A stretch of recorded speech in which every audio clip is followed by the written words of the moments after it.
It is time that we build some pretty gardens coming up. What's up everybody, welcome to the Life of a Board Gamer. My name is Daniel and today we are going to talk about a game called ISHTAR, the Gardens of Babylon. It is an Iello game, so you automatically know it's going to look gorgeous. They just have stunning artwork through all of the games. So yeah, let's get down to the table. Let me show you what's inside this box and then we'll talk some more about it. Okay, so let's see what we have inside. Okay, first of all, you have this like a little cheat sheet with all the skills and what they do on your board. You have your personal board, so all of these are explained what they do. And over here you have a setup, how you set up the game, which is super nice. Then you have the rules of the game itself and how it is played. And it is really easy, 4 pages of, I don't know if it's even 4 pages of the rules, so yeah, it is pretty easy game to teach. And over here we have a board and you will have some tiles here that you will be picking up in this like circular order, and those will be set up here randomly, so you never know in what order they will be set up, which is really awesome. Then you get these 6 boards and they are all double-sided, so you will be setting these up, and however many players is playing, you will be, there is how you set up the game, of course, and you will be putting them one against another and they will form the board that you will be playing on. And as you can see, you will have some fountains here and gems in purple, white and red color. And also I want to say that this insert is 11 out of 10 points, if you ask me, because everything comes pre-punched, everything is really well sits in the game itself and it does not go anywhere, which is really awesome. So next thing we have player boards. Each player will get one of these and these are all the same. One of them has number 1 on it, that means you are the first player if you get this board. And basically on this board you will have to unlock some abilities that you will use throughout the game and maybe some scoring options, who knows. And over here just tells you how you can unlock those.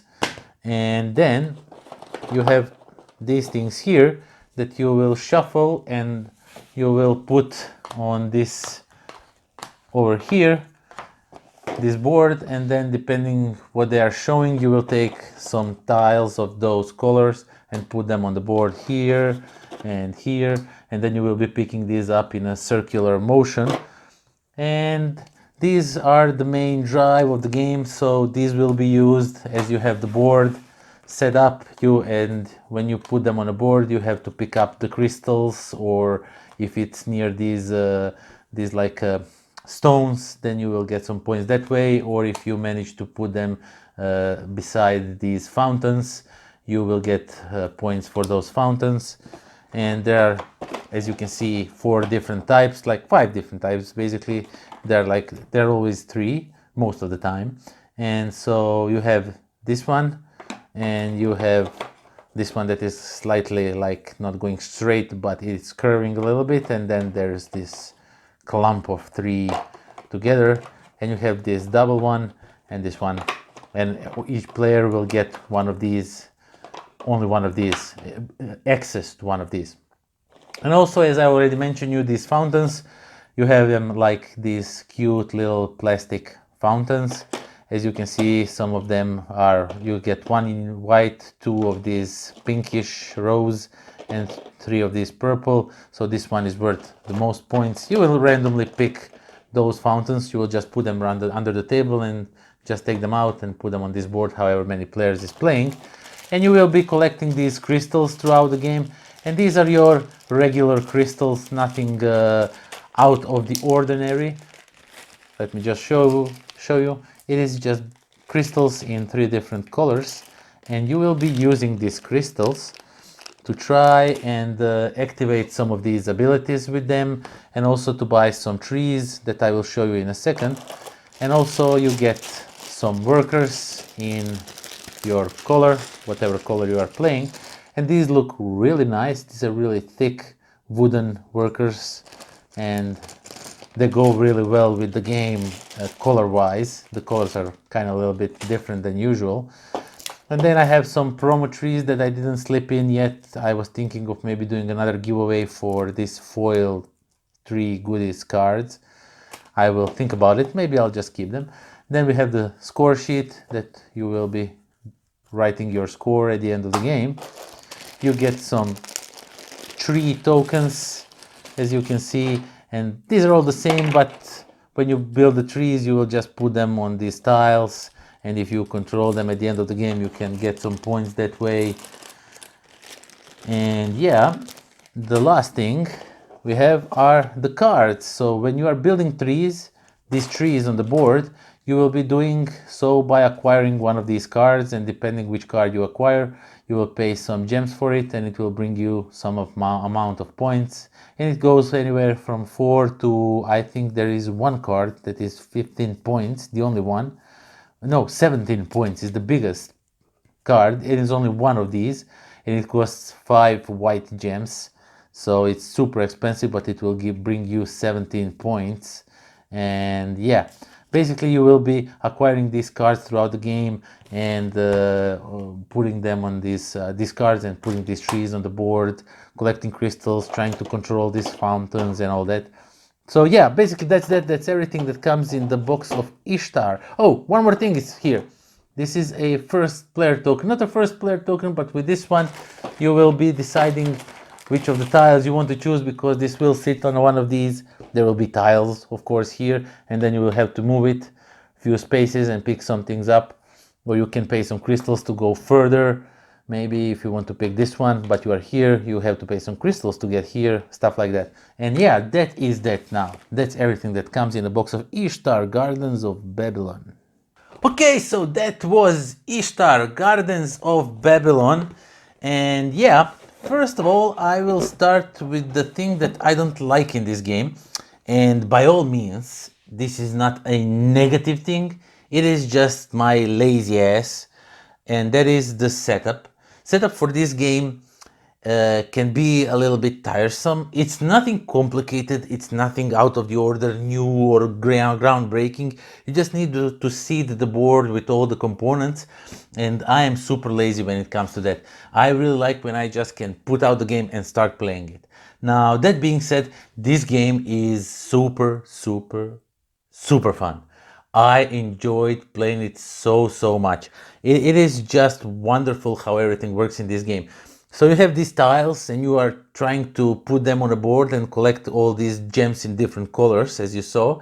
And then you want to try and build some trees with those gems, or you want to trade those gems to activate some powers on your board for later use that will help you develop more in a different way, or that will help you score some points.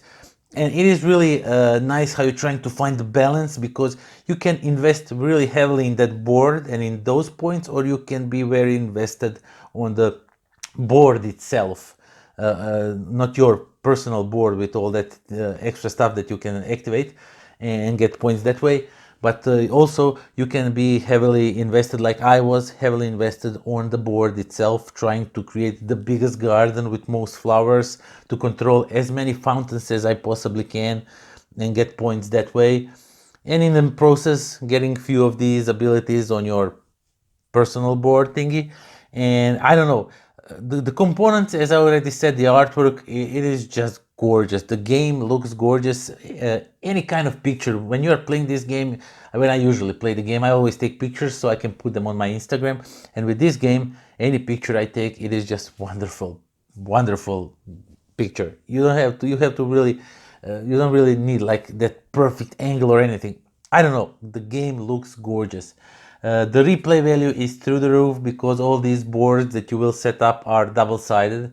So I think there's more boards than the players can play this game. There's like 5 boards, and you play on however many players is playing, that many boards you set up. I think I'm maybe confusing it right now, but yeah, basically, however you flip these boards, however you turn them, The crystals will be in different positions, which means when you try to put some gardens on them, those tiles, you will pick up different crystals. There's really enough cards of those trees and everything.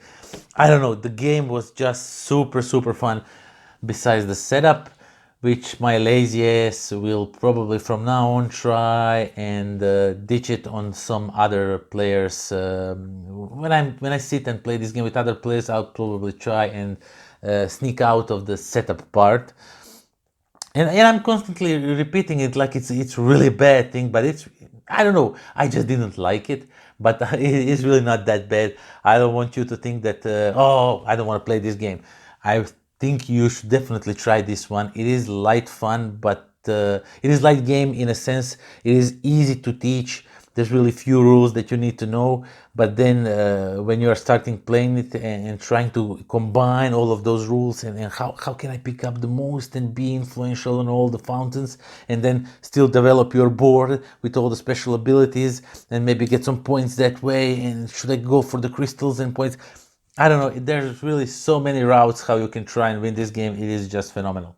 So yeah, if you like these type of games that are easy to teach but really not complicated but strategic to play, definitely check this one out. I enjoyed it so much, and I will probably enjoy it in the future even more. That is that. Thank you all for subscribing, and if you didn't, I think you should really subscribe, because we are so near 1000 subscribers, and once we reach 1000 subscribers, some great things are going to happen. Just watch the video after this one that will pop up on the screen and you'll know everything I talk about. It is a huge giveaway that I'm doing. Also, I have a Patreon, so please check that one out. I just did a redoing of the tiers, so they're now more meaningful. You can help me to understand what you want to watch, what videos you want to see. I just redid it, so give me some time to start things up, depending when you are watching this. It's now 2020. If it's 2025, maybe when you are watching this video, then we are far off in the future. Who knows what's going on, if this channel is still alive. So yeah, check all of these. Thank you for spending time with me. Thank you for watching these videos. It's always pleasure to spend my time with you. So yeah, that's that. Until next time. Pozdrav. This video was brought to you by philibertnet.com, the game in all its states.